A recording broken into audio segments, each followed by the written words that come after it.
Muy buenas tardes tengan todos ustedes. El Instituto de Física de la Universidad Nacional Autónoma de México y la Academia Mexicana de Ciencias les dan la más cordial bienvenida a la ceremonia de ingreso del doctor Kimmo Kaski como miembro correspondiente de la Academia. Nos acompañan en el presidium la doctora Julia Tagüeña Parga, investigadora del Instituto de Energías Renovables de la UNAM, directora adjunta de Desarrollo Científico del CONACYT, representando al presidente de la Academia, el doctor José Luis Morán López.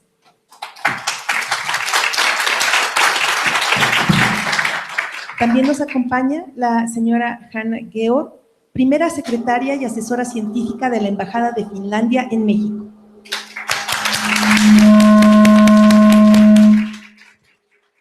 El profesor Kimmo Kauko Kullervo Kaski, nuevo miembro correspondiente de la Academia Mexicana de Ciencias. Y el doctor Rafael Barrio Paredes, investigador del Instituto de Física de la UNAM, en representación del doctor Manuel Torres Lavandaz, director de este instituto. También saludamos a la doctora Marcela Regina Beltrán y a los doctores Mariano López de Haro y Miguel Robles, quienes fueron proponentes para el ingreso del doctor Kaski. A continuación, toma la palabra el doctor Rafael Barrio, quien dirigirá unas palabras de bienvenida y presentará la semblanza del doctor Kaski. ¿En español o en inglés? En inglés para que te entienda aquí, ¿no? Ah, ok.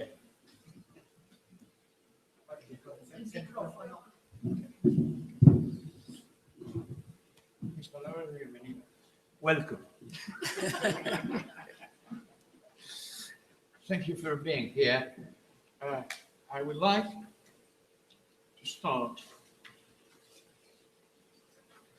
a presentation of my friend Kimmo by reading some words that were written yesterday by our beloved tutor. In fact, he was our tutor, Kimmo's tutor, Julia's tutor, or my tutor in Oxford, Sir Roger Elliott. And he couldn't be here because he's in hospital at the moment, but he sent some words for Kimmo. I would like to read them. To the Mexican Academy of Science, a mission of Professor Kimmo Kaski. I would like to add my personal greetings and support for this event. It is an honor to belong to the Academy, which plays such an important role in representing science across Latin America, a role which is strengthened by the membership of outstanding individuals from outside. No one is more suited to this role than Professor Kaski. He was a research student of mine in Oxford, contemporary with Rafael Barrio and Julia Tagüeña, working on simple network models, but soon realized that such networks contain rich seams of data with hidden properties. This led him to extend his work into social sciences.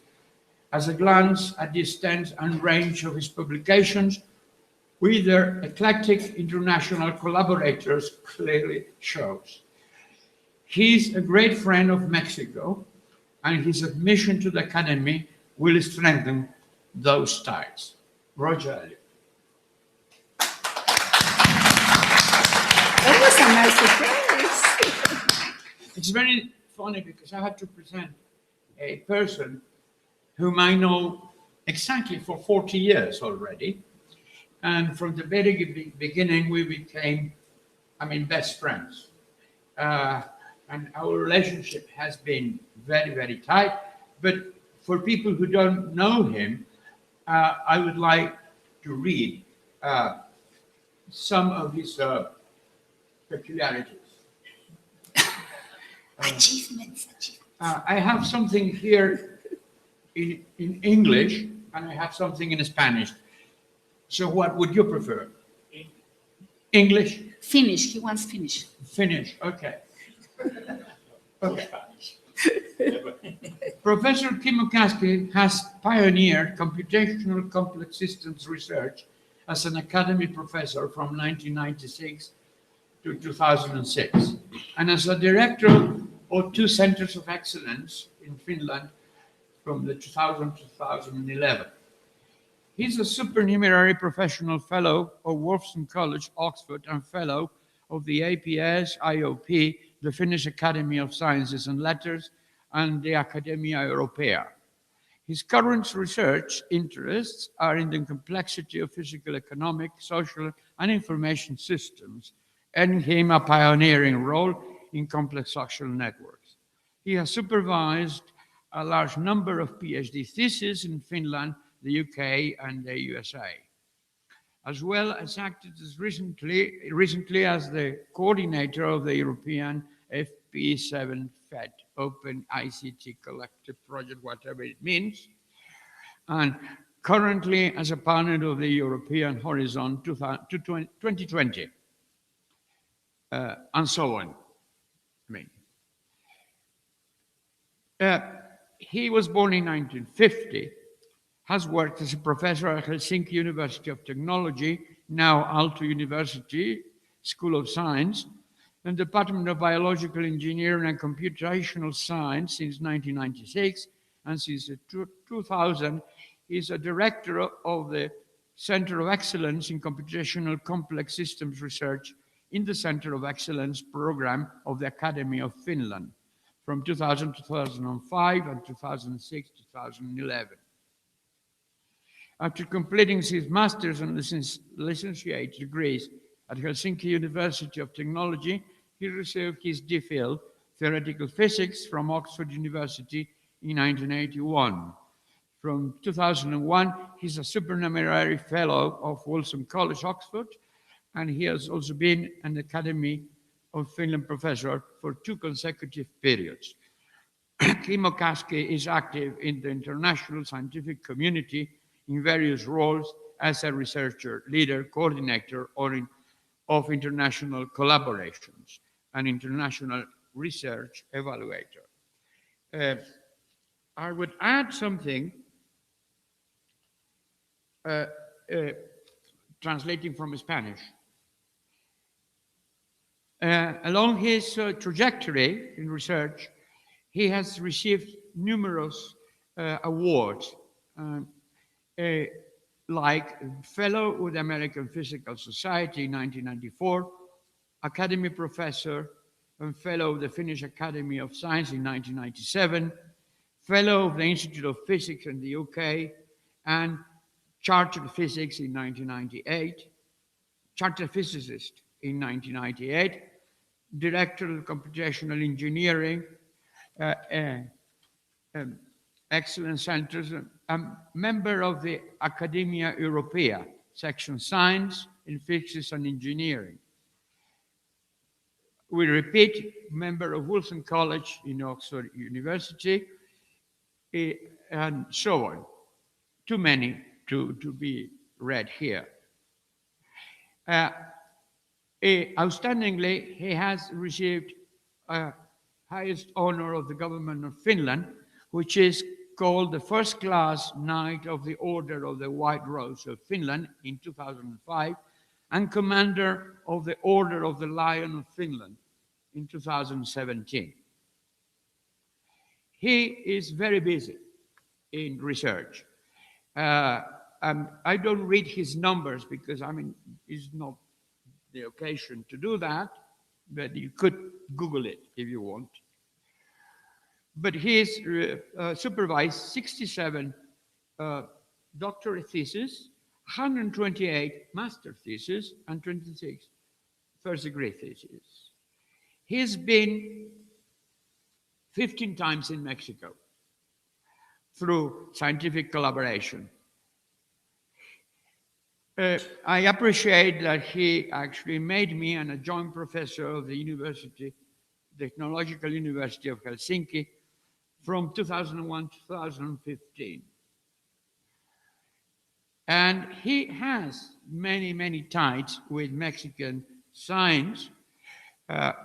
Some Mexican students have been receiving their degrees in Finland, like Gerardo Iñiguez, and Miguel Robles was a postdoc there. Daniel Monsiváis is currently there. getting his thesis, and so on and so forth. I mean, too many students in common, and a lot of papers that have been written for that thing. Yes. At the moment, he is retiring in Finland, but not retiring at all in Europe and as well in the world. He has got several appointments in European societies and committees and decision-making boards. And we are very pleased that finally he has become Mexican. We welcome you with all our hearts, and I hope that our collaboration between Mexico and Finland will continue as strong as ever. Thank you, Kimmo.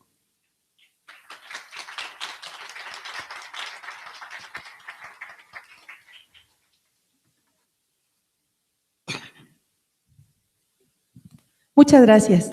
A continuación, la señora Hanna Georg, primera secretaria y asesora científica de la Embajada de Finlandia en México, nos dirigirá unas palabras.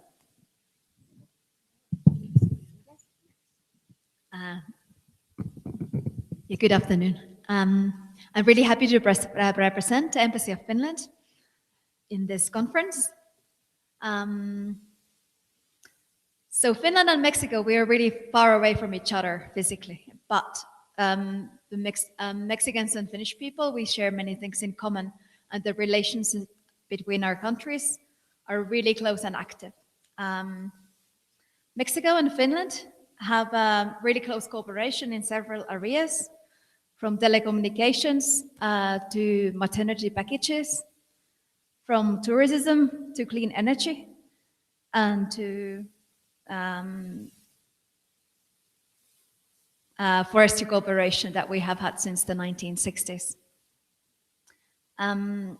Science and education are also themes that we have had more cooperation in the recent years. For example, the Finnish VTT, Technical Research Center of Finland, and CONACYT have cooperation in the areas of research and innovation. On behalf of the embassy, I congratulate Professor Kimmo Kaski. I also congratulate Academia Mexicana de Ciencias, UNAM, and everyone who has been involved in organizing this event. Thank you.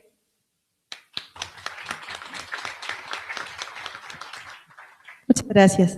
A continuación, la doctora Julia Tagüeña nos dirigirá unas palabras y hará entrega del diploma correspondiente al doctor Kaski. Well, Hanna Georg, Dr. Kimmo Kaski, Dr. Rafael Barrio, Marcela Beltrán, Mariano López de Haro, Miguel Robles, proponentes del Dr. Kaski.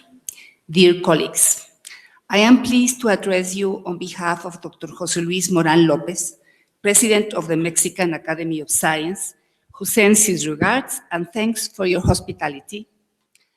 He also apologized for his absence due to the urgent work commitments with the government of San Luis Potosí, where, as you know, he directs the Potosí Council of Science and Technology. Through the corresponding membership, the Mexican Academy of Sciences honors those foreign scientists who, besides an outstanding academic career, have contributed significantly to the development of science in Mexico. The Academy currently comprises 2,779 research members, of whom 2,670 are regular members and 109, and this figure includes Dr. Kimmo Kaski, are corresponding members of the Academy, Mexican Academy of Science. 12 of them are Nobel Prize winners. The impressive profile that Dr. Barrio has presented shows that Kimmo Kaski has a solid collaboration with Mexican researchers on computational physics, complex systems, complex networks, and statistical physics. For several years, Dr. Kaski has worked with some specializing groups on these research areas in our country, in particular with the Institute of Physics and the Institute of Renewable Energies of the National Autonomous University of Mexico. It should be noted that Dr. Kaski's collaboration with these Mexican research groups has resulted in several publications in many prestigious international journals. In addition to this globally recognized research work, his commitment to our country has been remarkable. He has been involved in several academic activities. In particular, he has participated in conferences, congresses, and scientific meetings in Mexico, and received Mexican students in his lab in Finland. The enthusiastic work of Dr. Kaski in our country is an evidence of his invaluable interest in Mexican scientific development, especially on physical and computational sciences. Dr. Kimmo Kauko, it is an honor for the Mexican Academy of Science to welcome you as a corresponding member, and a pleasure for me to present you with a corresponding diploma. So please join me in giving the diploma. If you could perhaps pass me that. Solicitamos al público ponerse de pie. Gracias. Okay. Dr. Kimmo Kauko, here is the diploma. Many congratulations. If you could show, perhaps, open the diploma and show the diploma over there.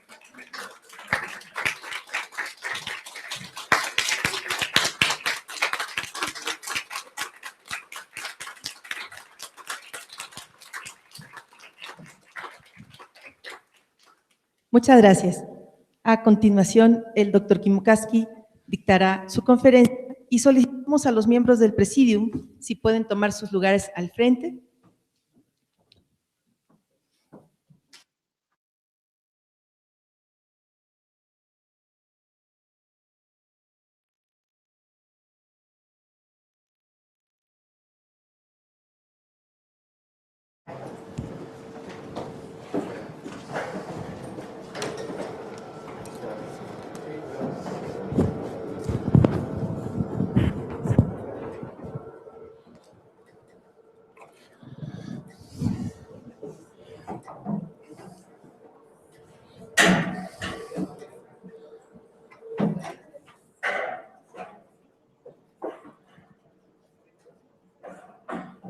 That's mine. Yeah, thank you.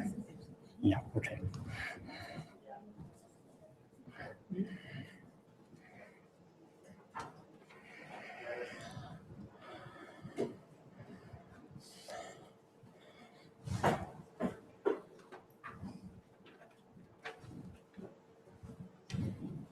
Okay.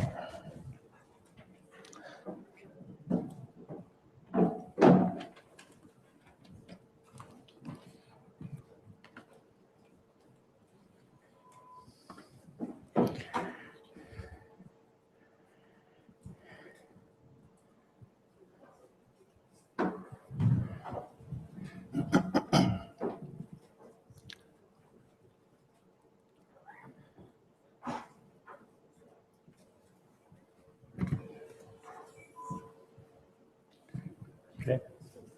No. Okay, thank you. All right, ladies and gentlemen, since I was already named as a Mexican, so let me first try to imitate one by saying a few words in Spanish. I hope you bear with me if I make mistakes, but I try my best. Damas y caballeros, es un placer y un honor el ser miembro correspondiente de la Academia Mexicana de Ciencias, lo cual solamente ha sido posible gracias a los excelentes colegas y científicos mexicanos, con los cuales he tenido el gran placer de colaborar e interactuar, así como el de entablar una amistad para toda la vida.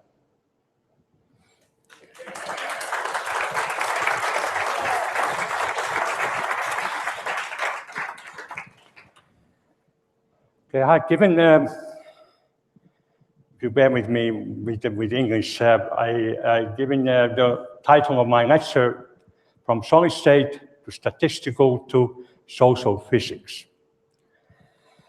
Computational discoveries on matter and mankind.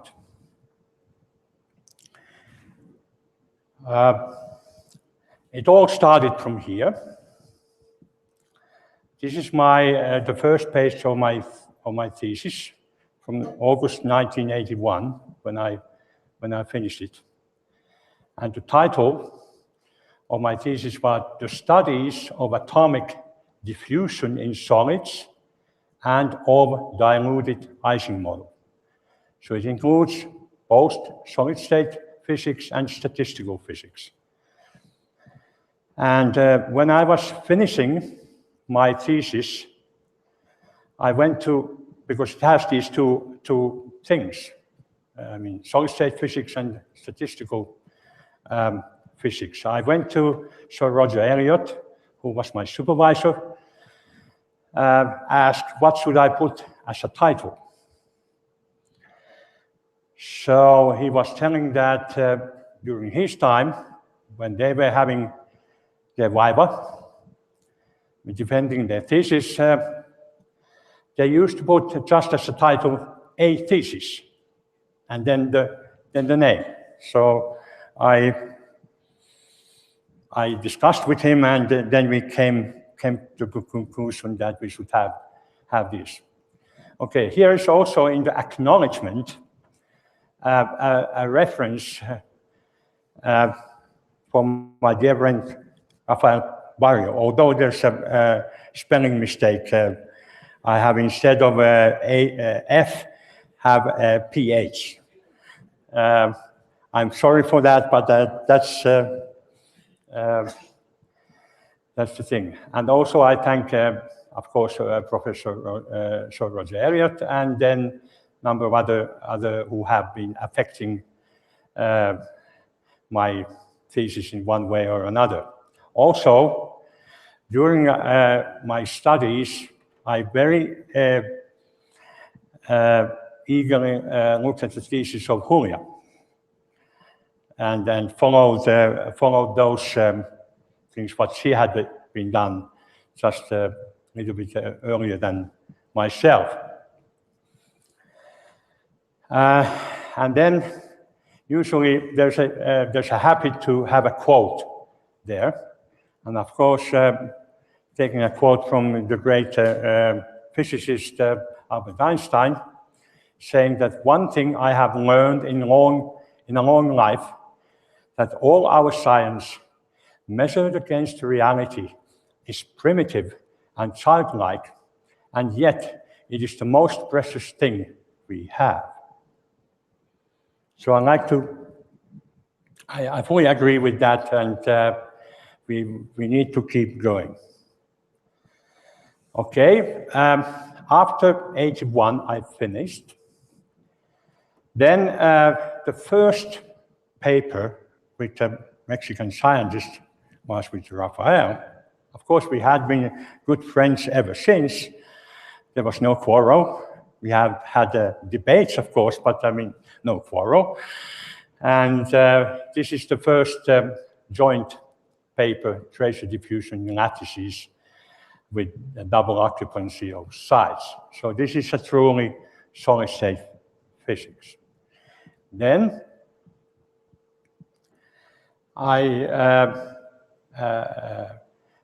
time passed, and Miguel Robles came to work as my postdoc, and this is perhaps the most important paper of our altogether, I think, five papers I found. There are more, but at least 5. So this was also about solid state physics, or even materials physics, and doing Monte Carlo simulation and developing those programs in order to look at the defect dynamics and dislocation dynamics in these systems. Okay, then after Rafael had become an adjunct professor in Helsinki, we started to look at an interesting research area, which he introduced me to that area. And indeed, it's a most interesting one. It's of the great man Alan Turing, who later in his life started to look at these more biological systems. Indeed, biological morphogenesis. I mean, for example, morphogenesis meaning that what kind of patterns an animal like a zebra can have or has. So that's, we started to look at these Turing systems in a big way. And here are some of the highlight papers, and there are a number of other papers we have jointly published. Okay, then I jump to the statistical and social physics. Well, you might wonder what social physics is. Well, it's not a new term. It is actually a rather old term. It is by a French philosopher, Auguste Comte, who coined the term social physics, saying that social physics is that science which occupies itself with social phenomena considered in the same light as astronomical, physical, chemical, and physiological phenomena. That is to say, as being subject to natural and invariable laws of discovery, of which is the special object of its research. So how come looking at the social phenomena from the very physical point of view? I think you can understand that because this is right after the Industrial Revolution, when it was very fashionable to think that everything is rather mechanical. So that's the thing. The term didn't live very long because it was substituted by sociology. And Auguste Comte is considered the father of sociology. Later on, just perhaps within the last 5-7 years, there has been a number of books published. First of all, by Alexander Pentland from MIT, published a kind of general audience book, Social Physics, describing how social networks can make us smarter. Then our good friend Raphael's and mine, Vikas Chakrabarty, wrote another book, Sociophysics. It was much more mathematical and physics-like, if you like to consider it that way, than the Pentland's book. And then later on, a couple of years ago, Serge Galam from France published also a book with the title Sociophysics. Okay. So it seems that it has become rather important. And you might ask why. And that the reason is that digitalization and the ICT, information communication technology, is the one which is creating a lot of data all the time. And that's, it is said that data is nowadays the new oil. And it's considered as kind of crude oil, but it's only valuable if the crude oil is refined, it's only valuable then. In the same way, data is valuable or becomes valuable if it's analyzed and try to understand what is going on in the system. So it is forecasted that the data will be the next currency. and it comes with power. And the digital, there is all the time happening at this kind of digital data-driven disruption. So when we talk about big data, there was just last spring, there was this article in the Economist British magazine saying that the world's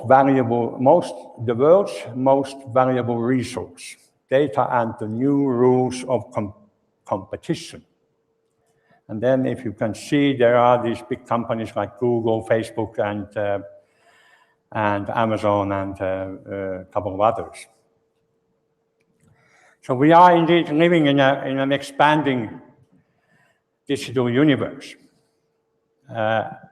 because it is forecasted that the amount of data by 2025 will be per year produced data is 180 zettabytes. Zettabyte is 10 to the 21. So it's a huge amount of data. And to describe how huge amount of that data would be, or is that if you use the fastest today's broadband network to transfer that data from one place to another one, it will take 450 million years. So it's a huge amount of data. Of course, a lot of that data is just junk or rubbish. And, but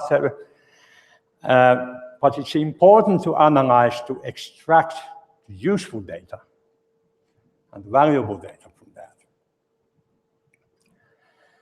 Okay. We know that this information communication technology has indeed revolutionized even our way of behaving between others in our social life and all that. There has been deep changes in human behavior due to ICT, because it's in the hands of everyone here has a smartphone, more or less.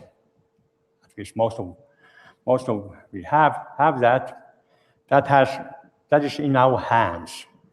It brings the availability, mobility, working, information gathering and learning, shopping, leisure, contacting habits and networking, privacy concepts, social and public activity, games, and so on. So our society has become mobile and largely locality independent. But that happening, it indeed leaves traces of people's social behavior, like detailed information about who, with whom, when, and where. And that information comes from the phones, text messages, using the Skype, internet, emails, and so on. And all that is recorded and saved somewhere. We like it or not, it is somewhere. Okay, so the ICT creates data, big data, and to handle that is the data science. What matters is how the elements and constituents connect to each other. We need to identify these connections, which is a kind of skeleton of the whole system. It's a network. It's topology. We need to understand at the micro, meso, and macro scale. And relation between the elements and the topology, relation of the structure to function, and the dynamic processes and factors influencing it. So we have the way to look at that. We have indeed the big data here and digital databases. Oh, one thing what I forgot to mention, that this huge amount of data which is generated, 80% is in the so-called private hands, in the company databases. 80% of that 180 zettabytes per year. So we are, in a certain sense, we are on the mercy of big companies. Okay, I mean, speaking about this big data, and then we have the ever-increasing computer speed, so we can analyze data efficiently. And we have the science of complex systems. It started from physics, and then we have social sciences and evolution over there. And combining all those activities, people have started to call that computational social science, or social informatics, or data-driven social sciences, and social physics. So what is the interest there? We are interested in the properties of the system, such that in the properties of the structure of the system, how the system functions, and how it responds to some external forces or disturbances. And the way to understand that, and the methodologies, is to analyze the data at hand, and then having learned something from the data, understanding of the system, starting to build models of the system, and look at the dynamics of the system. And even if the models become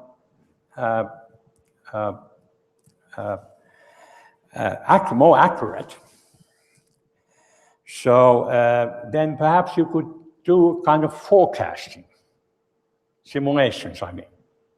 What would happen if this is the situation? Like in case of weather forecasting.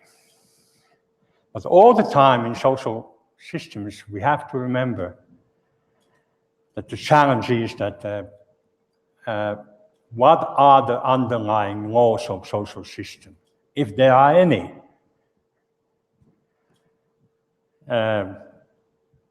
At least it was an attempt to understand by Auguste Comte, saying that we have to do social physics. And now we have the better means to do that. We have a huge amount of data. We have more ways to understand and really dig out the essence of these systems. But if you look at how this methodology goes, it is exactly the methodology of physics. You get the data by experiments, for example, and then you analyze it. And then you start building models. And then you try to simulate them or forecast. Exactly the physics way of doing, in my view, at least. Okay. If you look at the human complexities, you can think about the biological complexities. It's at the individual level. I mean, there's the gene level complexities. There are the number of coding genes over here. We are actually not that different from the C. elegans, this worm. It's only a few thousand coding genes difference. So we might think that, or if somebody is saying that it's because of the big numbers we have, this doesn't tell that story. This says that there's something else. It's how these things connect to each other. That forms the complexity. Because there are also these plants, like this Arabidopsis, which is a kind of mustard-like plant. It has more genes than us. So then the next level is the psychological and cognitive level. And then what I'm mostly interested, because I have data on that, social and societal thing. So let's think about the social thing first. So the evolutionary anthropologists have been asking, trying to understand the evolution of mankind, and have been asking, what makes us uniquely human? What separates us from other animals? And they have come to the conclusion that it is our capability of telling stories to each other. True stories or lies or whatever. I mean, communicating in that way, and or exchanging social and cultural resources in a network of individuals, people. So it's indeed an interesting thing. For example, religion is one way of storytelling, or religions. Okay. In this, the complexity, I mean, we don't understand the system on the basis of the single individuals or the constituents, because the complexity emerges in terms of structure and function and response through these connections, because it's a network of things. Okay. Well, we have been collaborating also, Raphael has been collaborating with Robin Dunbar, anthropologist from Oxford, and he had made this study, has the ICT, information communication technology, changed our sociality in one way or another one. So what they have been doing is taking a kind of survey, interviewing people using different means of communication and asking how happy they are using that and that communication. So first of all, there's a face-to-face communication, which is saying that it is the people are most happy communicating face-to-face. Then it seems to be Skype, which is quite near. Then the phone, which is considerably less. And then the other means that instant messaging, IM, text messaging, email, and social network services. I think one can understand why they are kind of less happiness creating, so to speak, is that they are not real time. I mean, face-to-face is real time. Skype is real time. Also, phone is real time, but it has narrower bandwidth because we're using eyes to observe other people. Okay, well, maybe I don't go to laughter, but I mean, okay, it has the similar kind of tendencies in terms of the happiness rating. Sorry? Yeah, okay, yes, yeah. Well, there was actually a recent study, you might have read that, finding out that Finland is the happiest country. Well, there you see two happy Finns.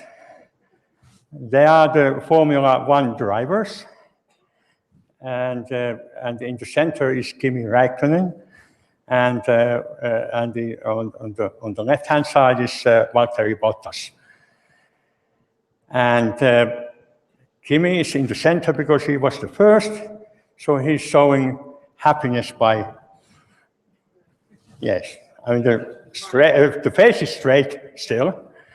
I mean, with Valtteri Bottas, you can see slight smile there, but I mean, but he raised the other hand and saying, okay. So, well, I mean, we express happiness different ways, I think. Okay. Well, the scales of human sociality, in terms of structure, we have the friendship circles or kinships, we have the groups, communities, and the whole society. And different length scale, so to speak, different size scale, I would say. And then there's a dynamic scales that are social interaction event, making a phone call, and then the dynamics of groups, like group formation, dynamics in networks, like rumor spreading and things of that sort. The quest here is, in the data-driven social physics, so to speak, is that how does microscopic translate to macroscopic? It's the same question in physics anyway. Okay, we have done this kind of studies using these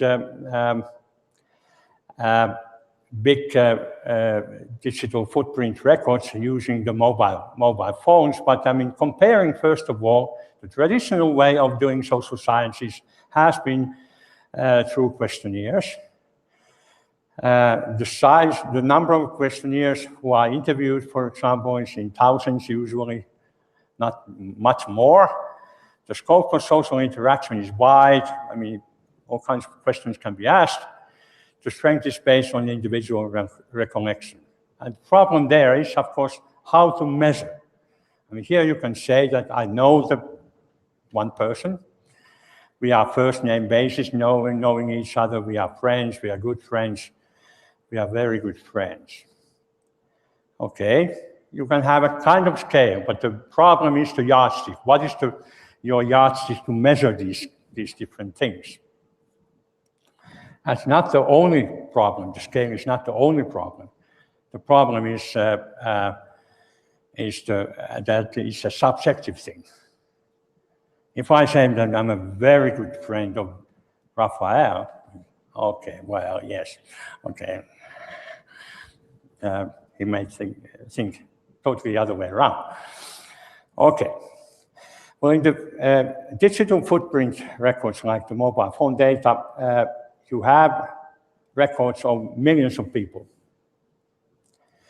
The scope of social interaction is new, but it's rather narrow. For example, how many minutes you are spending on the phone. But there the strength is based on measurement, the number of minutes spending on the phone. So I'm not saying that one is better than the other. I'm saying that they are complementary. And they both should be used in order to form a bigger picture. We have used this big mobile phone data set. I come to that in a minute later. And trying to use that as a kind of proxy of a social network. How we do that is that we measure those minutes, for example, I calling Raphael, but the social link is only formed if Raphael calls me back. I mean, Raphael could be a salesman calling me and trying to get me buying something. There's no social link in that case. Okay, so you can measure the amount of aggregate minutes they are calling each other, or the number of calls, back and forth.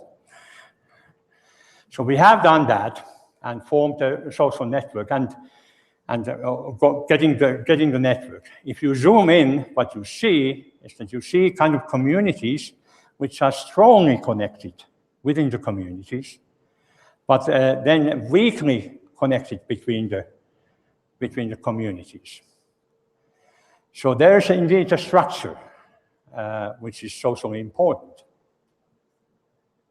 And we have there's an American sociologist, Mark Granovetter, who formed this hypothesis, which is called strength of the weak ties hypothesis, meaning that the tie strength between two people increases with the overlap of their friendship circles.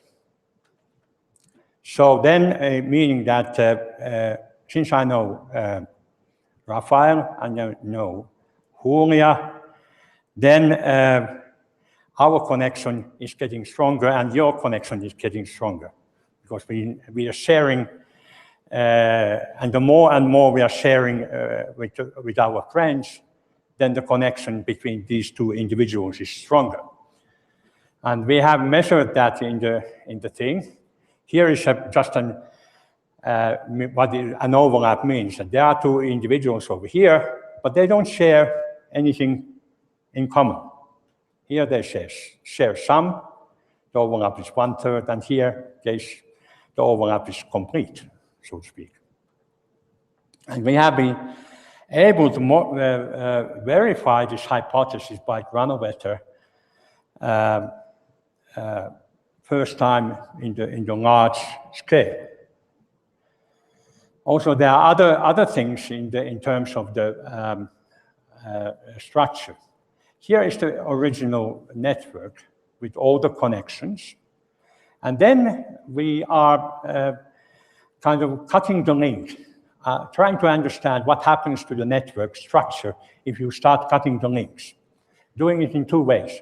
In descending order. Descending order meaning that you are cut first the strongest link, and then go towards the weaker link. Then you have also the ascending order, which you do the vice versa. First cut the weak links, and then go to the stronger links. So we have done, I mean, comparing here, only 20% of the weakest link remaining. Still you can see, you have cut 80% of the links. Still you can see that there's a connectivity, network-like connectivity there. But if you do it in the ascending order, first the weaker links, and the same amount of links have been cut, 80%. Then you don't see any kind of network structure. So the role of the weak and strong links is different for the thing. Okay, then we did this modeling as well, that introducing a piece of information to a node in that network, and then let the information travel from one node of one individual to the other one in the way that the stronger the link is, the faster the information goes from one node of one individual to the other. And then if it's a weak link, then it needs a lot of time. And as a reference, we just said that, okay, all the links are of the same weight. So here is an information when the reference thing is run. So in a reference system, the information travels through the whole network very fast. In the empirical case, it's much, much slower. And it can be understood that there are these weak links and no way to go around these weak links. So there are kind of bottlenecks of information spreading. So then it waits a long time. There's a kind of information trap. And then if there's a strong link or a lot of connectivity around it, then it goes fast. So what this means that if you would be using this kind of mobile network as a mean of spreading, as a way of spreading information, then it would not be the most effective way. For example, in political information. So here's a kind of simulation how it goes. in a sample network. So, and the numbers are set realistically. This is a kind of 1,000 node, 1,000 individual network, and the red thing is that the connectivity, how the connectivity goes. So this is a kind of model of a rumor spreading in a network of 1,000 people. And it gives an estimate of 4 days. The rumor would spread in 4 days through this kind of network.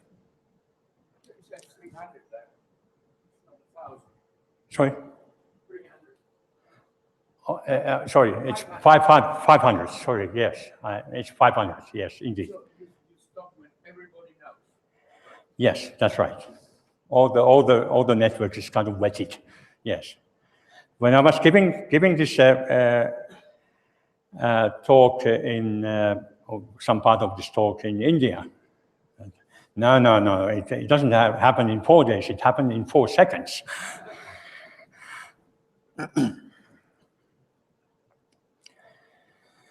Okay, having done this kind of thing, then come back to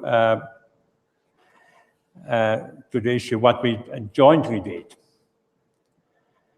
So perhaps a little less than 10 years ago, we started to look at this opinion formation and community formation, because it's a co-evolutionary system in the sense that if the opinion evolves, then also the network, the social network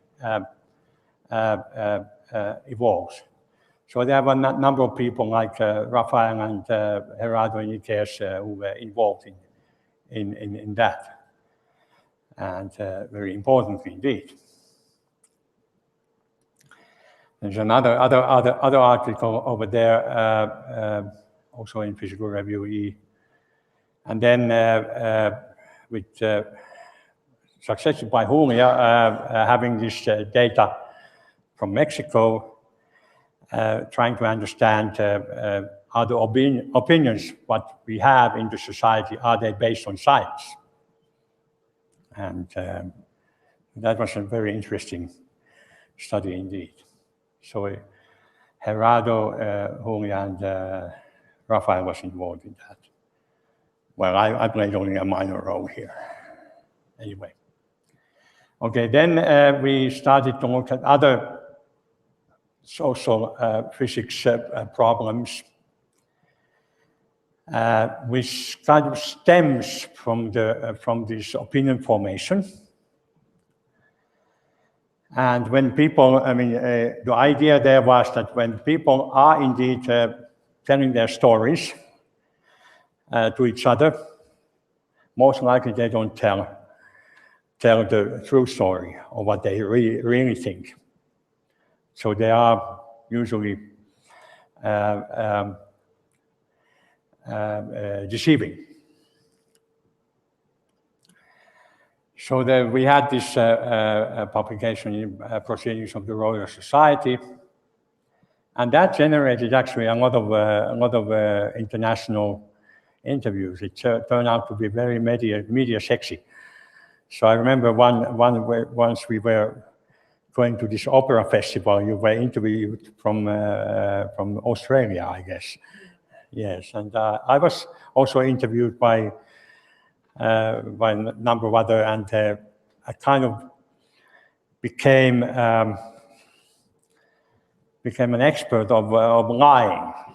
People were sort of asking my opinion of how to raise the kids and all kinds of things, and are these politicians lying when they are twisting their numbers and things of that sort. So.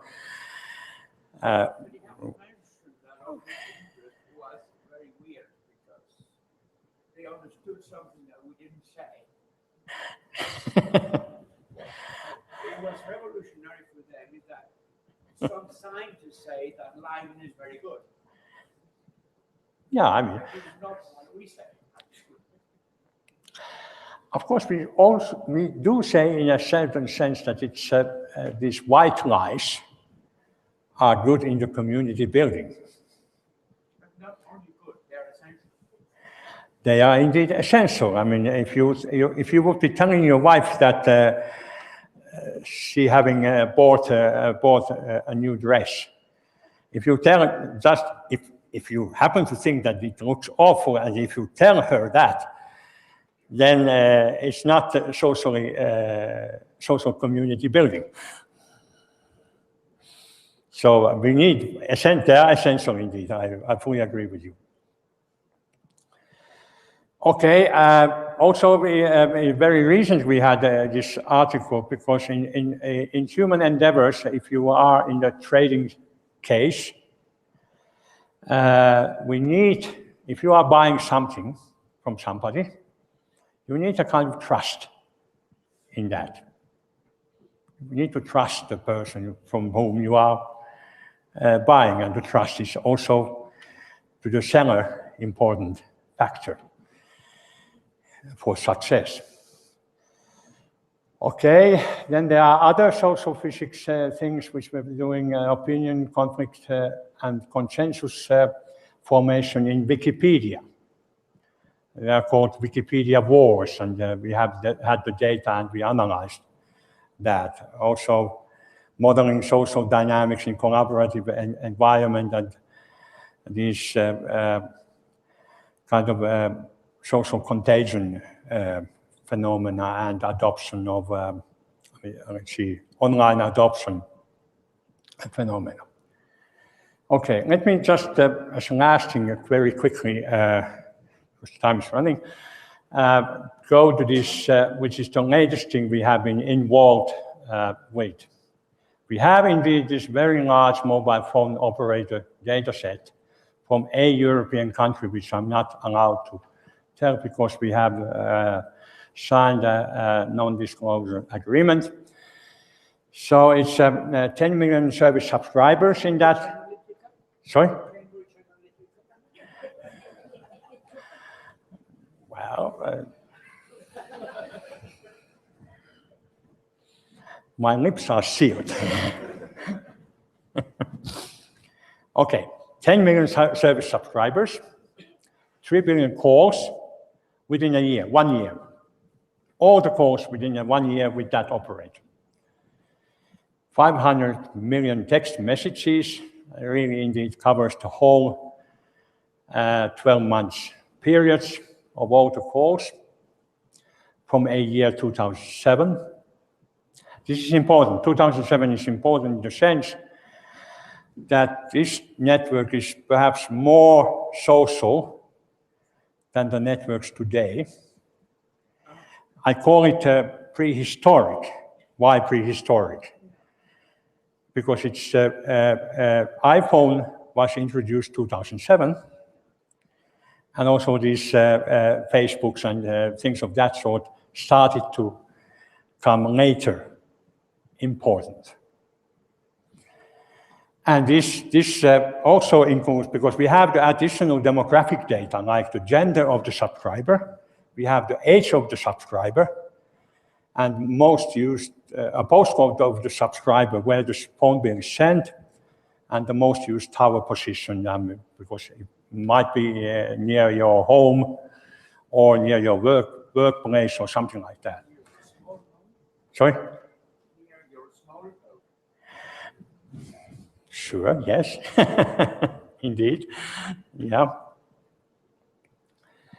So this is also important for the how social this network, what you can extract from this information.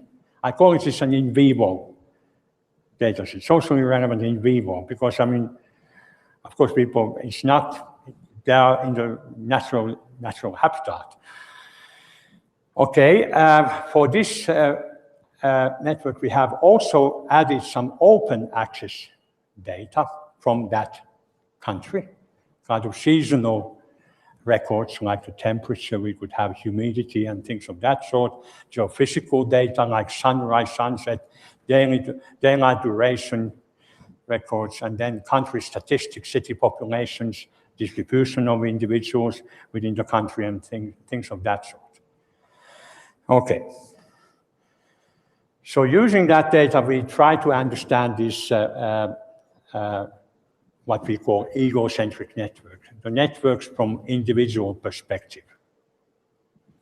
And they are, by Dunbar, they are claimed to be a kind of layers. You have inner layer, which is the most important, like a family. Then there are your good friends, and then in a diminishing order, you might have heard about this Dunbar number, which is 150, about, it's not the exact number, about 150. It's a kind of meaningful social relation, meaningful in at least in that sense that you might be sending a Christmas card to these people once a year, something like that. Okay, we with this data, we wanted to first ask, are there gender and age-specific properties in the social relations? Of course, you might ask, no, of course there are. Well, so we first of all studied the degree of friendship, saying that the frequency of contact between an ego, the one who calls, to an outer one who is called. So, and then we used gender information and the age information. Here we say that we look at the frequency. We are saying that the male G+1, it could be G-1 equally, but we're using color coding, stereotypically blue for men and red for female. So, and then we are gathering the frequency of calls and calculate the average gender of the best friend, like that. So what happens? Here, as a function of age, we look as a function of the ego's age, the one who calls. Look, what is the first best friend? So here it says that for a female, it happens to be male, and for a male, it happens to be female. It starts from the 18 years of age. So, of course, up to 20, let's say, they might be still children. I mean, women develop earlier in this sense. So, and then it peaks around kind of courting age. It's around,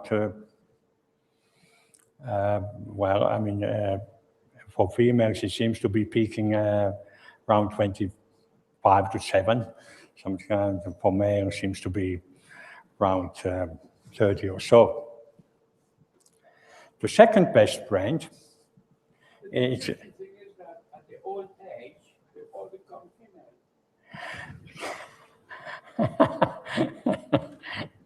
Seems so, yes. Well, maybe, there may be some... Well, yeah, the thing, okay, the thing is that this, and there are more phone owners at that time as being male. So it is skewed. So you shouldn't take that seriously.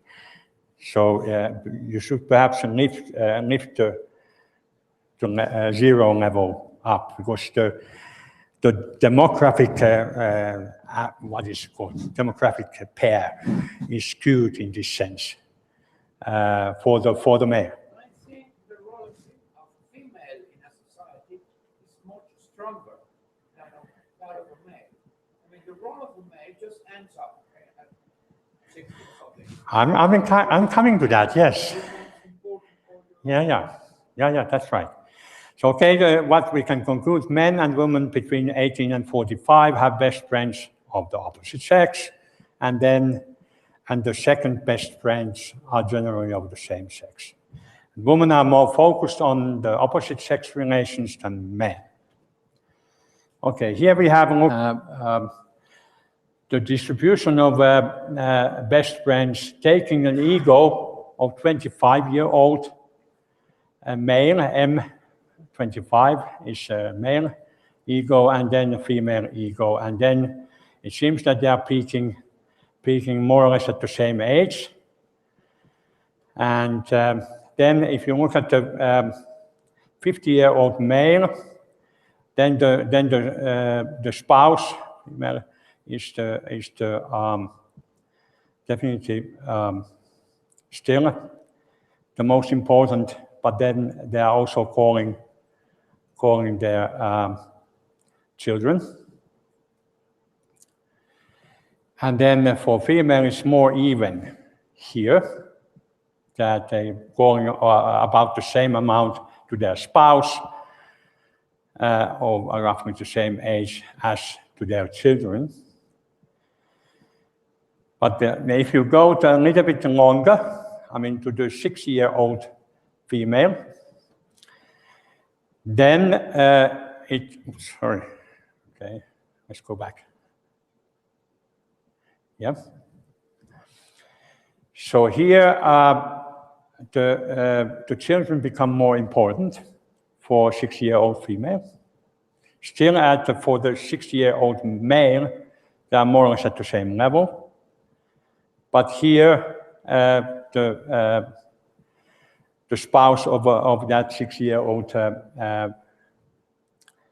woman seems to be less important, as Raphael was saying just a moment ago. So indeed, what happens is that the spouses become to playing a kind of third fiddle, not the second, not the first, not the second, just the third. And then here, what it shows also is that the mother-daughter link is particularly strong. It's stronger than the mother-son link. Okay, here's a network, how it looks. There's an interesting, here is a couple, 56-year-old male and 50-year-old female. They're calling quite a lot. Here you can see that the mother is calling the daughter more than anybody else. And there must be a son over there. There's an interesting relation over here developing. I mean, I think this must be just a kind of courting couple. They're calling a lot. And what we found out that they're calling a lot during the weekdays,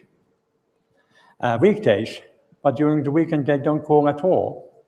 And the reason was that, or is, that they live 400 kilometers apart.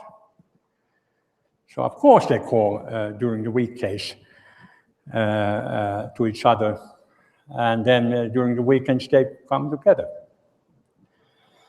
Okay, this is the most recent work, and I think the important person or idea giver for this is actually Daniel Monsivais. I've misspelled it, Monsivais, N should be there. And we have been looking at the circadian rhythms at the social and societal level. And we have first concentrated on the circadian rhythms of urban people. Why urban people? Because we have enough statistics, I mean, so that we can say things more strongly. And we have published those two papers about that, and now has become a time to start doing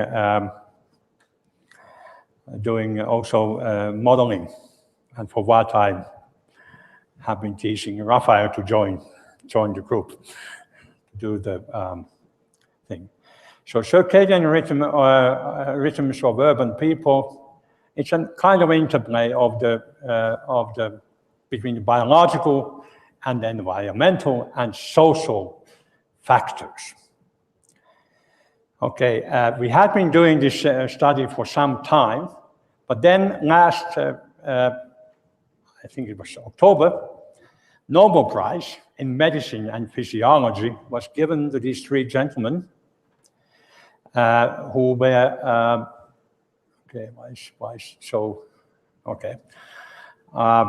these three gentlemen for their discoveries of molecular mechanisms controlling the circadian rhythm.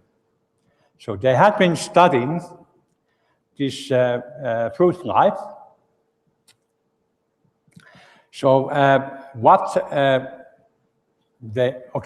before going to that, I should say that this is a kind of old problem which was studied already at the 18th century by a French astronomer who found out, first of all, that there is a mimosa plant that when there's sunshine, daylight, the plant has its leaves open. But when it comes night, they crump. Okay, he had an idea. Let's put this plant in total darkness. So what he found out, that when it was supposed to be daylight, still the mimosa plant opened its leaves. And then when it was supposed to be night, it cramped it. But it was all the time in total darkness. So he discovered that there must be a kind of internal biological clock. I think this is a tour de force of science. I was really enchanted by this experiment and to find it already some 100 years back. So what these three gentlemen found is that there are these different genes which are functioning at the molecular level. First of all, there's so-called period gene in the cell nucleus, which becomes active and generating the RNA and the transport to the cytoplasm out of the nucleus, and starts producing in the cytoplasm this paraprotein. I misheard something. Okay, and then it goes. It is produced. The paraprotein is produced, but then there's a feedback mechanism. So the paraprotein goes back to the cell nucleus for some reason and inhibits the production of the protein. I mean, inhibits the function of the period gene. Okay. So then they found out that there is another gene which is called what is it called?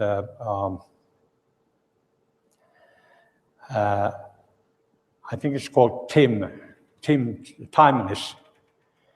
Second clock gene, timeless, and it's encoding so-called TIM protein, which is binding with the paraprotein in order to help it go back to the cell nucleus to make this inhibitory function. But that's not all. There was yet a third gene, which is called double time, which kind of makes a delay of that paraprotein going back to the cell nucleus. So it's an interplay of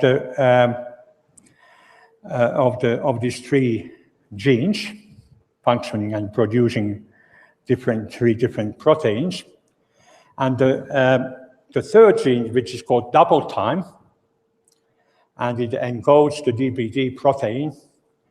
It is there because it sets the clock to about 24 hours. Not exactly, but to about 24 hours. So I think this was a really to the force of science and making this kind of explanation of the full feedback cycle. If we look at the circadian clock in human physiology, of course, the circadian clock anticipates and adapts our physiology to different phases of the day, regulates sleep patterns, feeding behavior, hormone release, blood pressure, body temperature, and so. And here are the different phases around the 24-hour clock.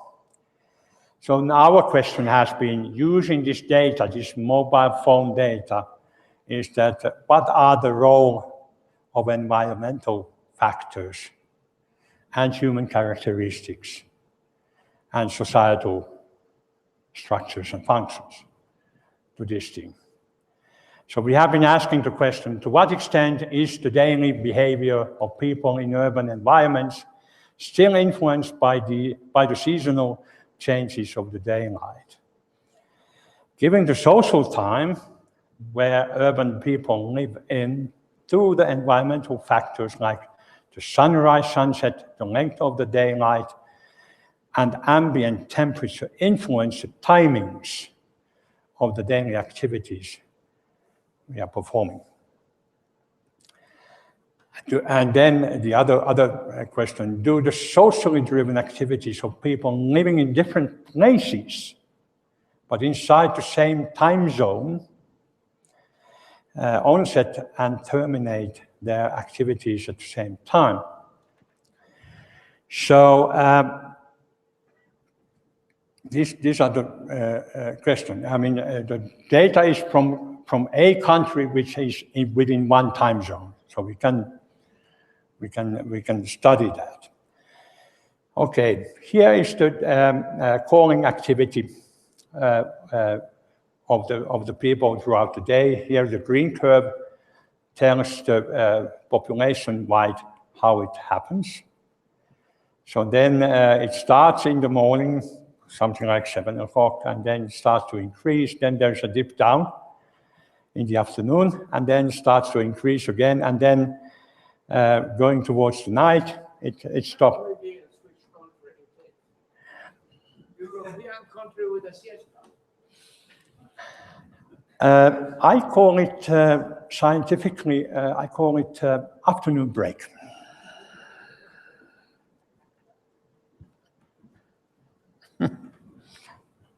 My lips are still sealed. You don't have that graph in Finland, right?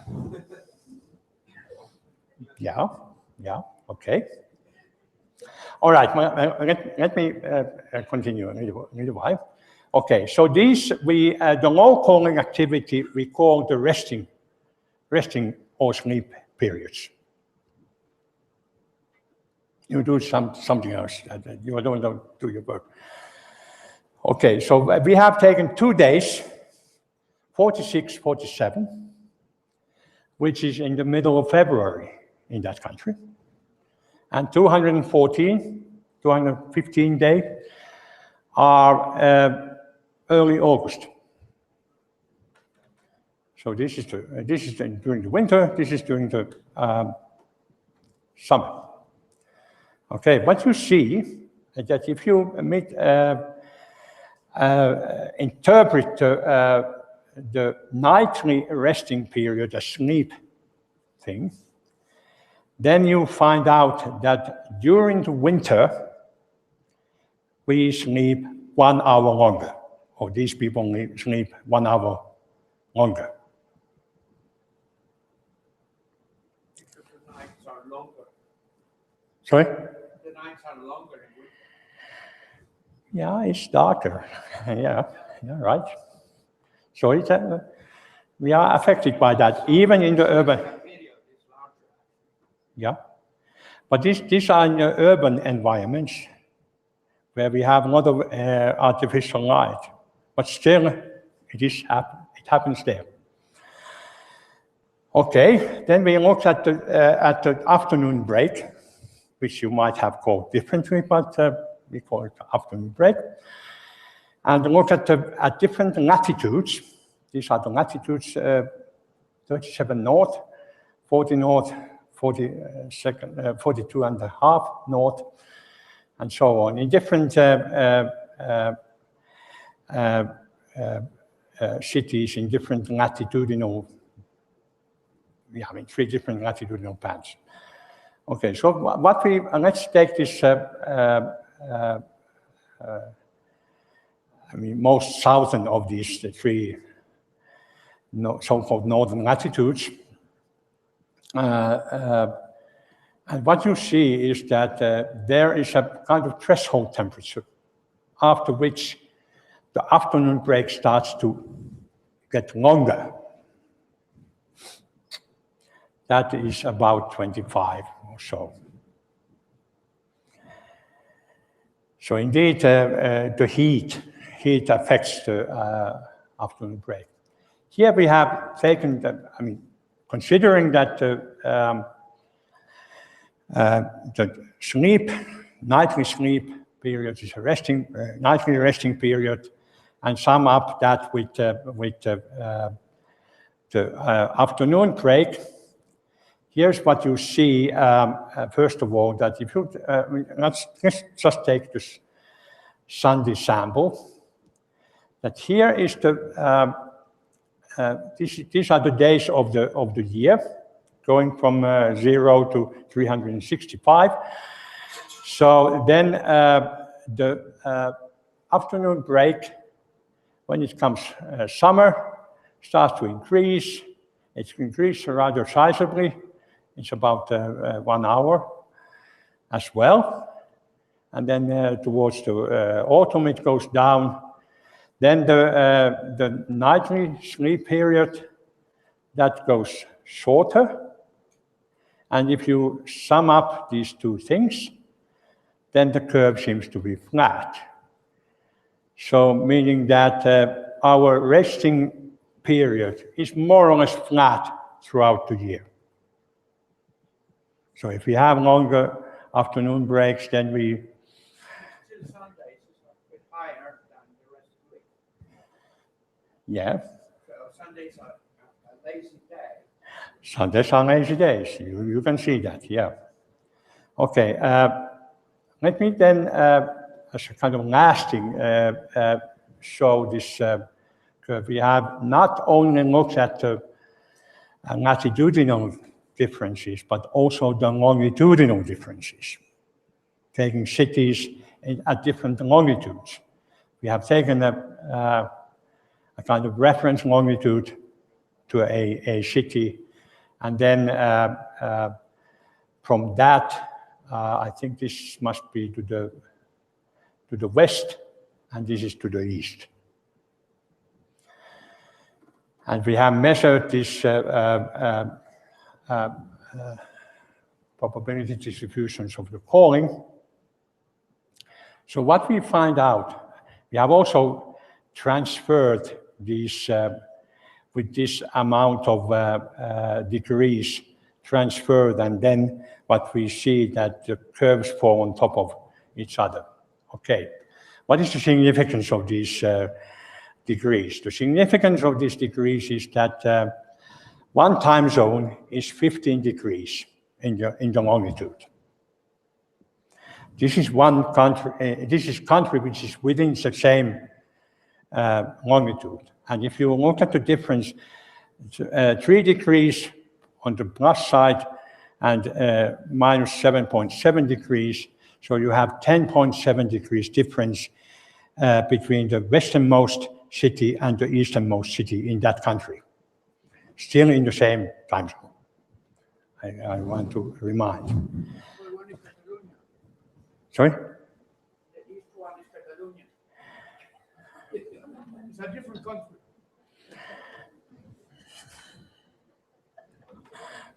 I go to examine one thesis next month, and I don't want to make any kind of political statements. I don't want to get into trouble. Okay, So making this shift of the degree indicated basically means that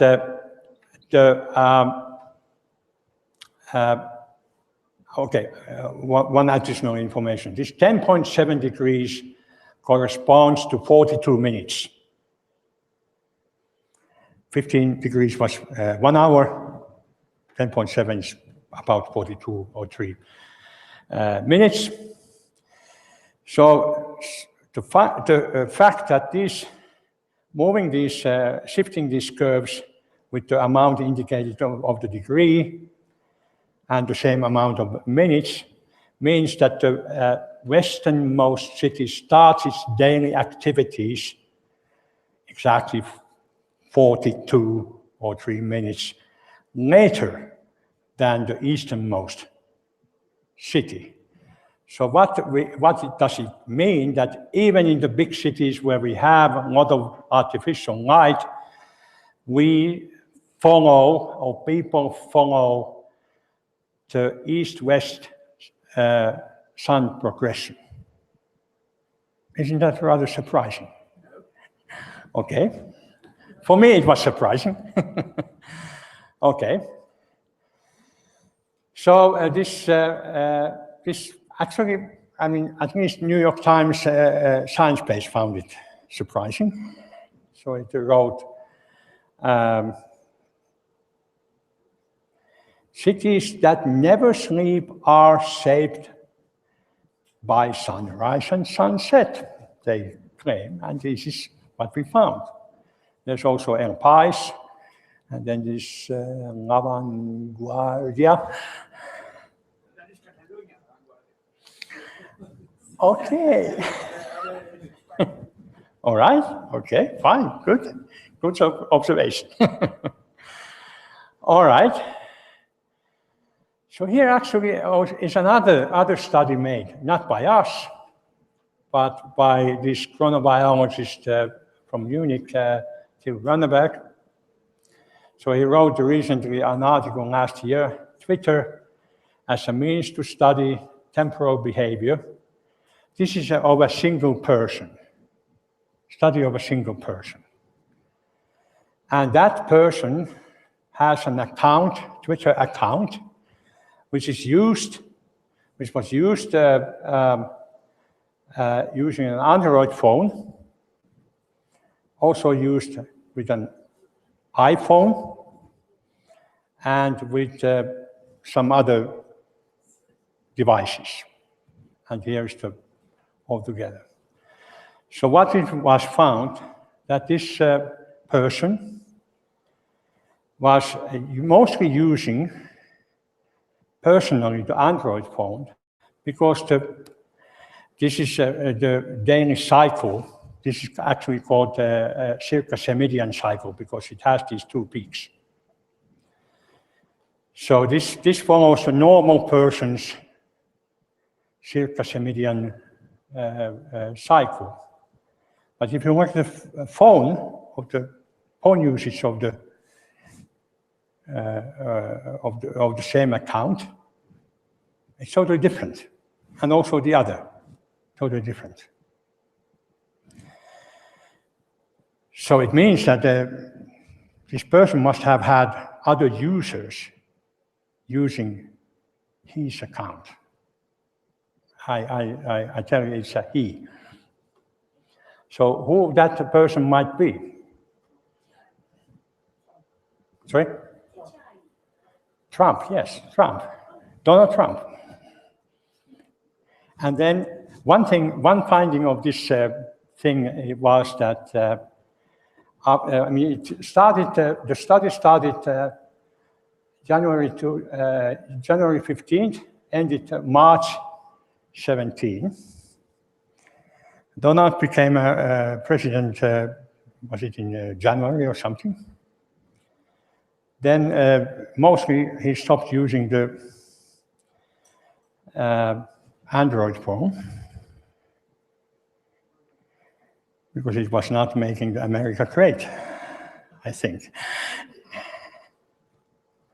So I switched using to using Drive-For. Okay.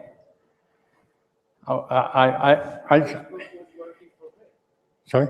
Yeah, that's right, yeah. Yeah, indeed. So I want to end up with this slide saying that information communication technology really gives a new perspective of social network analysis and has kind of created this computational data-driven social science. But let me make a forecast that, okay, these days we might call them data-driven social science or computational science, but let something like 15, 20 years pass. These kind of methodologies, what we use today, are kind of normal methodologies to be used in social sciences. So my forecast is that the social science is called social science, just social science. Or social physics, if you like. So the idea there is that why we are claiming that we are doing physics, we are interested in structure, function, and response, and we analyze the data obtained from the system, make models to understand the dynamics of the system, and if the models are good, then do the simulations or even forecasting. So what next, you might ask? Well, you might have read this Asimov's Foundation trilogy. There was this mathematician called Harry Seldon who created a psychohistory. He was a mathematician and a psychologist, developed a psychohistory, a new field of science and psychology that equates all possibilities in large societies to mathematics and allowing for the prediction of future events. That might be the future or may not. We know the future already. We know the future already. Do we? This is a book that has been written by Harari recently. Ah, yeah, okay. Yeah, some how things have been changing. There are these new titans, Google and Facebook, and which seems to be in trouble now, at least Facebook. And then there's which I didn't touch, but that much. But the new thing is these social bots, making algorithm and computer programs which behave like human beings, and then even to the degree that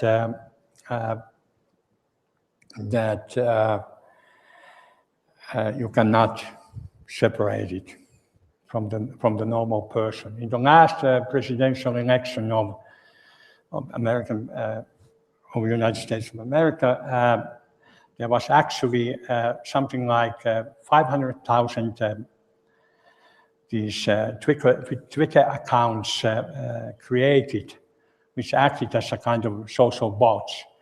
They were, of course, mostly orchestrated by few people, we know now, and most of them were kind of so-called echo chambers.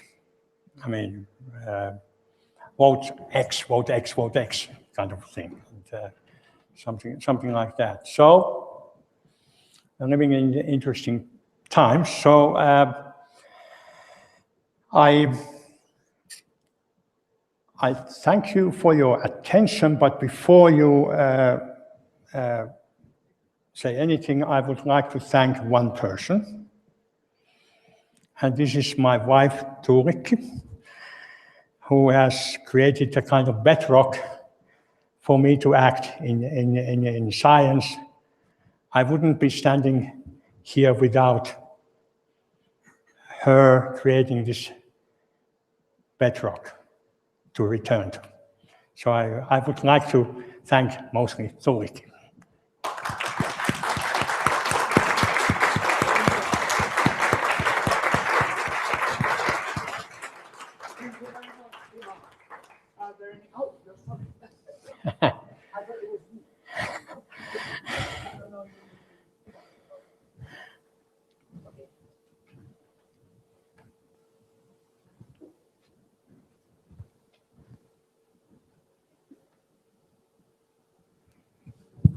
Now, thank you so much, Kimmo. I really enjoy your talk. Some of the stories I knew, some were very new for me. When I learned about his story about the telephones, I told him, so much work, I knew the answers. I know exactly who I called when I was young, why I'm calling my daughter. We all know that. But of course, he proved it. Okay, so please, somebody would like to ask something? I have a...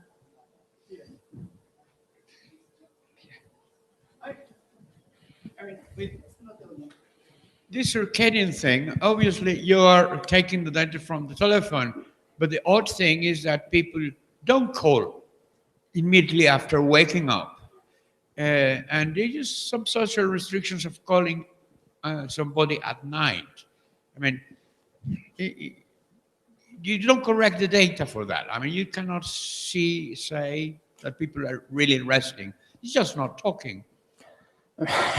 Yeah, well, you're right. But I mean, these kind of studies have been made as a survey. And I know of a big survey done in Germany.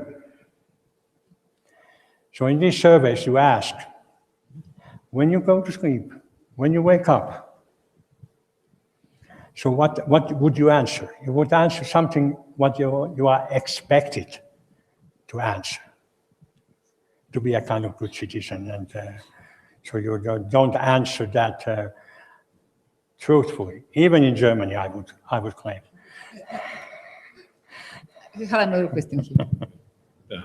Nice talk. I have a question, or I want to hear your opinion about the following.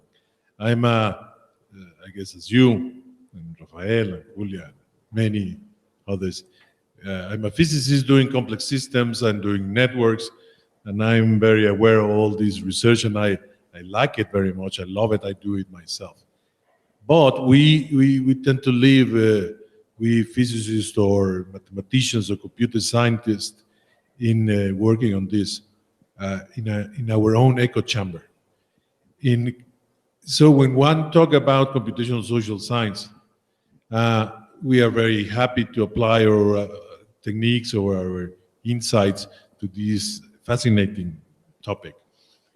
But on the other hand, there is like a war of sciences. So the regional social sciences, the sociologists, the anthropologists, perhaps many of them, that's my opinion, they have a different viewpoint, and most of them, or many of them, are very reluctant to this point of view that physicists entering into the arena. So what's your opinion about these reactions from the other side with your colleagues around the world in this respect? So I didn't quite get what is my opinion. What do you think about the opinion of sociologists, anthropologists? They like your research or they dislike your research? Yeah, of course, in the beginning, there was a lot of resistance. What people like physicists do in this field. I mean, of course, this is our field. I mean, and there's this great American movie, this Ghostbusters, and then there comes this one of the busters saying, "Back off, I'm a scientist." And so physicists tend to have this kind of habit, kind of arrogant habit that, okay, we come to solve the problems of you. But I don't take that attitude, because I think we have, I have a long time, roughly speaking, 10 years been collaborating with Robin Dunbar, and he's trained originally as an experimental psychologist, and now considered also anthropologist because he was doing field studies in Kenya sorry. Yeah, and so we have managed to, kind of complementing each other, because of course we don't know the intricacies and all the kind of schools of social science. I mean, we are very ignorant in that sense, but there's, for example, in physics, because you know the underlying laws, so to speak, much better at least than in social sciences. So there's only, in general, one school of people, but in sociology and psychology and human behavior, there may be many schools. So it is a kind of gradual change. It doesn't happen immediately, but I mean, more and more people have started to collaborate with these arrogant physicists like me, for example, and others. So I think we're going to the right direction, and I believe, as I said before, that take 20 years from now, these are the normal ways of, normal toolbox of social scientists. They are trained as social scientists, but they're also trained to use these tools. It happened actually also in bioinformatics. Let's say 20 years ago, 15, 20 years ago, people were that there will be a profession of bioinformatics people. We haven't seen that. Now all the bioinformatics methodologies have been adopted to the normal biology tool set. And they call it biology. They don't call it bioinformatics, they call it biology, because it's their tool set. I believe that this happens with time, not immediately, but with time, in social sciences as well, and also in political sciences. So it also happened in molecular biology. It was started by physicists, and it became biology very quickly.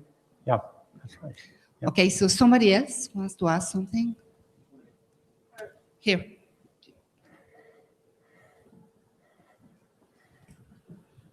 Yes, thank you very much for your talk. I think it was fascinating.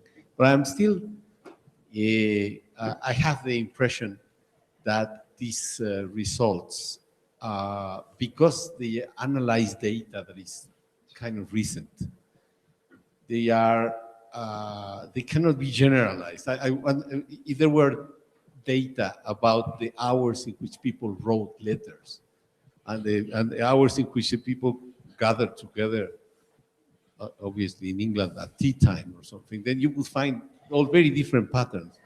So what I'm saying is that this is a snapshot that is produced by this technology, and we really don't know what technology is going to be there when you talk about predicting the future. What technology is going to be there? I mean, most of us are amazed to see what we are doing now that we were not doing when we were in England. So I was also around, and this is a very different. So can we really predict the future? I don't think so. Yeah, if we can, it's a long way ahead, I would say. So I just was asking what next, but indeed, what we have done with the data so far is still just scratching the surface. We are getting some look into that and some understanding.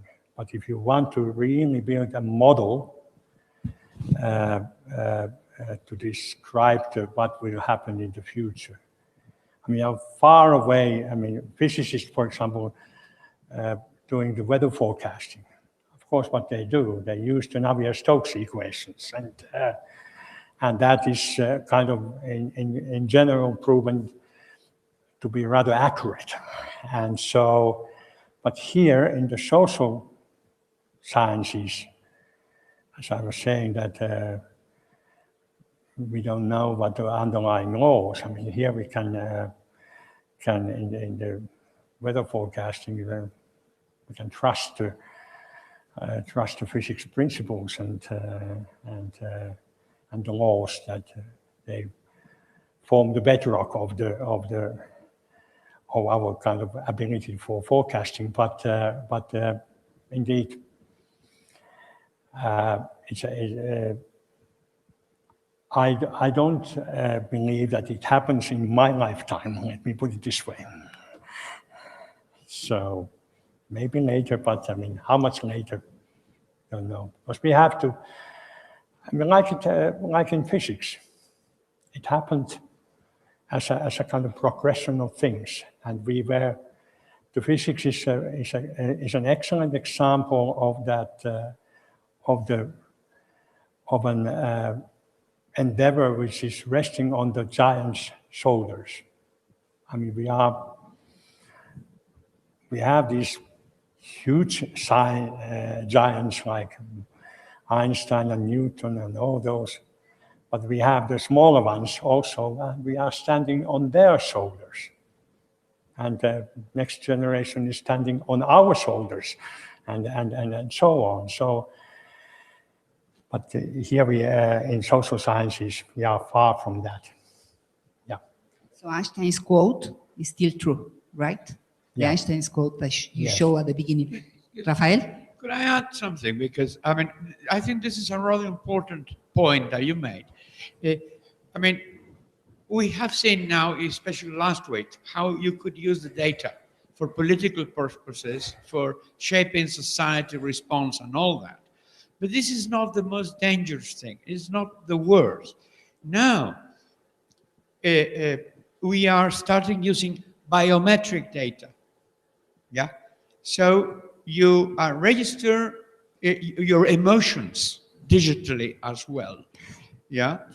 And that, Harari was saying, people have read books for thousands of years, but for the first time in history of humankind, and I think humankind comes to your title, right? Mankind. Yeah.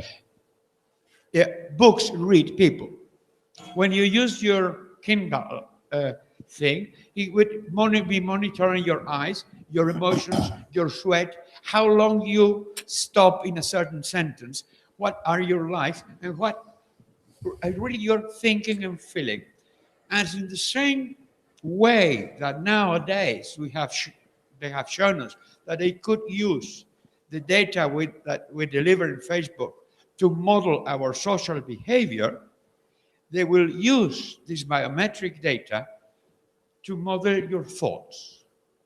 So, according to Harari, this is the end of Homo sapiens, and it becomes a new species that will be manipulated externally by big data. So it's a very bleak panorama, but I think people like us, physicists and people like us, have the responsibility of keep the human mind thinking. Thank you, Kimmo. Okay. Well, I think that after that phrase, oh, there is one more. Okay. Toma, Rafael. I just wanted to ask your opinion, Kimmo. How close are we to Huxley's or Orwell's vision? How close are Aldous Huxley's Brave New World and 1984 vision today? According to this, what I was pointing out. Well, as we have learned about this, even these recent happenings, it makes you wonder. And indeed, the thing is that it's in the big companies' hands, and most of the data is in the big companies' hands. At least what I would say that all our medical data hopefully are in the public hands, which we trust. And it's kept in that way. It happened some years back that Iceland. Some people in Iceland sold all the genomic data to a company. And now they're trying to buy it back. Yes, because the concern, I mean, you are absolutely right. There should be a concern, and we should, also like Raphael said, that we should be worried about these things. And indeed, we have been, I just mentioned these social bots. We have been doing experiments. I mean, first people playing a game, and then it was a kind of cooperation game. Then substituting the people with the bots, we designed ourselves. Also, we have now, and actually Daniel has been instrumental in that, that making these bots learning bots, that learning while they're playing. The same technology can be used, of course, for good purposes, but also for adversary purposes. So I think I like to think that we as scientists should stay one step ahead of these things, and definitely keep at least our medical data in a good protection and in the hands we trust. Because in these big companies, one thing what needs to be said is that by American law, the companies have to have a backdoor for NSA. So whatever, I mean, we are already in a certain sense, I'm in the losing side because I use Gmail. All my Gmail basically could go to NSA. So we might be very near. Tenemos ahí una última pregunta. Yes, I was just wondering, when you were analyzing the data to find like general tendencies, There's a lot of noise. Sorry. Did you find that there were singular events that would have big impacts, and did you account for them or analyze them in any way? Like, I don't know, big football tournament or some scandal or something that would generate peaks that would probably move the analysis that you were doing. Did you take that into account, or did you find anything interesting there? I'm sorry, I didn't quite. Okay.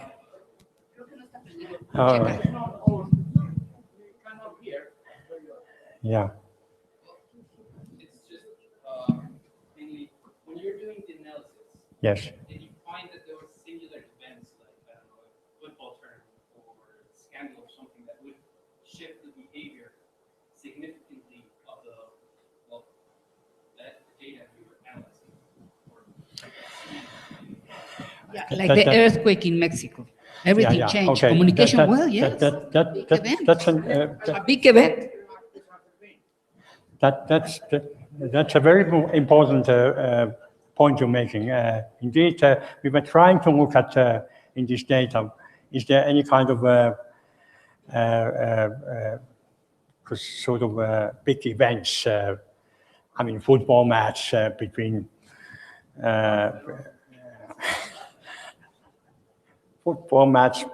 two teams. Maybe such an event, and also these terrorist acts.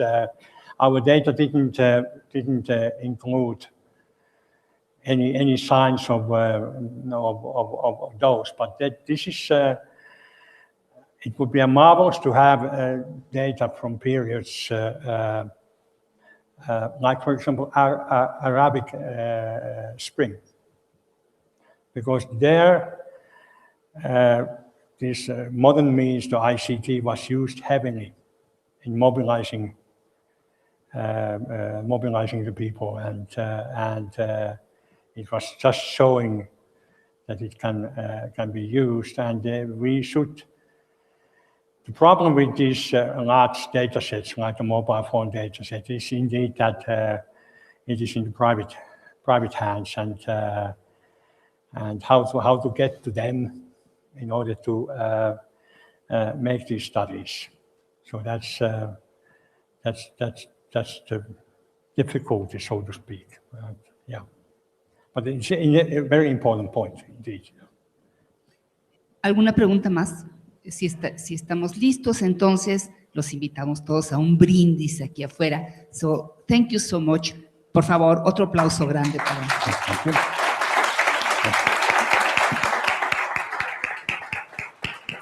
I want to make an announcement because this doesn't end up here. We have a workshop this afternoon in which we will have many different topics related with complex systems. And so you are all invited to join after lunch. We will start around 3 o'clock here. Okay.